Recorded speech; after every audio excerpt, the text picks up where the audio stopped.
030. Final attack heading 035 through 045. The three cylinders are generally oriented. We have another target also dug in.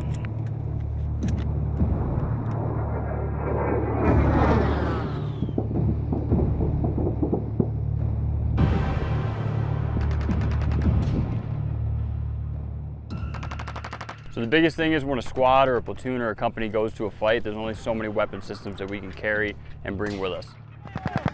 So what a JTAC or a JFO or a FAC on the ground with us allows us to do is just mass fires at such a greater level.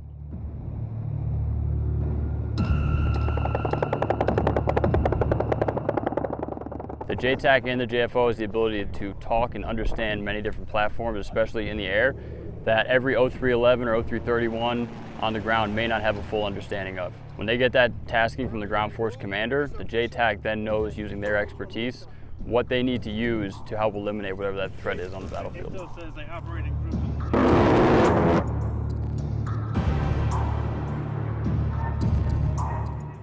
Those capabilities are so vital because there are times when the ground force commander, as mentioned, will not have the ability to fight that fight himself.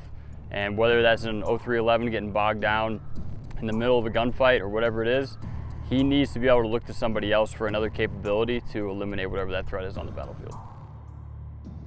It's been a great opportunity. You don't see this on many ranges out here, working directly with the infantry like this on a maneuver range. A lot of ranges, because of safety standards, they're static, you're on one position, and then everything around you is moving. But here, we're actually moving with the squad, advancing to the objective, getting very close to the objective, and still delivering those surface-to-surface and air-to-surface fires out here. Earlier, we were only a few hundred meters within the target, dropping some BDU 33s off the A-10s, and also some gun runs with the 30 Mike from the GAL that the A-10 carries. Over the course of 3 weeks, we take nearly 20 to 30 JTACs from schoolhouse level to their 21 level designation in order to be ready to deploy across the Indo-PACOM theater. The importance of a Joint Terminal Air Controller being designated is that they've garnered the special trust and confidence of their commanding officer to control fires from aircraft in close proximity to ground maneuver forces in a combat zone.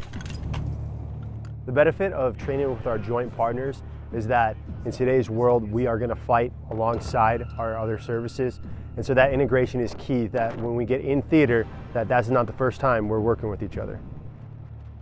We're training for the near-peer fight, right? So as the Air Force and Marines are starting to look to the Pacific and preparations for the near-peer fight, what that might mean is we got to stay sharp. So in the last 20 years that we've been in the Middle East fighting where air superiority hasn't been a factor, and now we're training, especially with guys on the ground like the Marines, where the air is more contested. So we're starting to train to that environment where, you know, we don't have this air superiority in the jet. Myself, I'm not only worried about threats to the guys on the ground, but also air-to-air, surface-to-air threats. And that's where this training is kind of getting to that next level, where we're worried about not only protecting the guys on the ground, protecting the air assets as well. And that's what this level of training is getting us towards for that near-peer fight. The unique benefit of bringing the Marine Corps out here is everything that they brought. So the live mortars, the maneuver forces and stuff like that. We have a lot of JTACs that come through here, but they simply can't replicate what we're seeing on the ground. So it's one thing to do it notionally, but when you actually have multiple different moving parties around and real mortars to worry about and everything else like that, it brings a sense of realism that's really not replicated anywhere other than combat. So the JTAC's the linchpin in there. He's bringing the targeting data. He's providing all that information to us.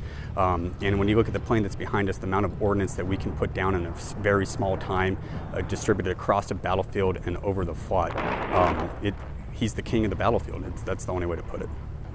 So the A-10 provides, it has a 30mm cannon, which is point shoot. We have Mavericks, EO, IR, different weight classes. We can still carry dumb bombs, and the big plug for that is we're one of the only assets out there that has such a tight hit area with our dumb bombs in there. So even though, say that we don't have enough JDAMs or they're going to a different priority and stuff like that, we can still provide extremely effective fires with unguided weapons. Garnet Rattler's main objective is to take entry-level Joint Terminal Attack Controllers, forward air controllers, air officers, and joint fires observers and put them in a live fire environment that has a lot of maneuver flexibility as well as aviation employment flexibility in order to train realistic scenarios for their entry-level controls in the fleet. I do not know of any inert ordnance capable range in the United States that has or offers this amount of flexibility with regard to both use of maneuver, direct fire, indirect fire, and aviation employed inert ordnance. This type of training is important because it directly affects the capability and lethality of deploying Marine Corps units and the units that those units work with, such as MEWS and MRF-D. The ability to employ a tactical air control party and work close air support and assault support assets is critical to the functionality and combat lethality of the MAGTF. Final attack heading, request immediate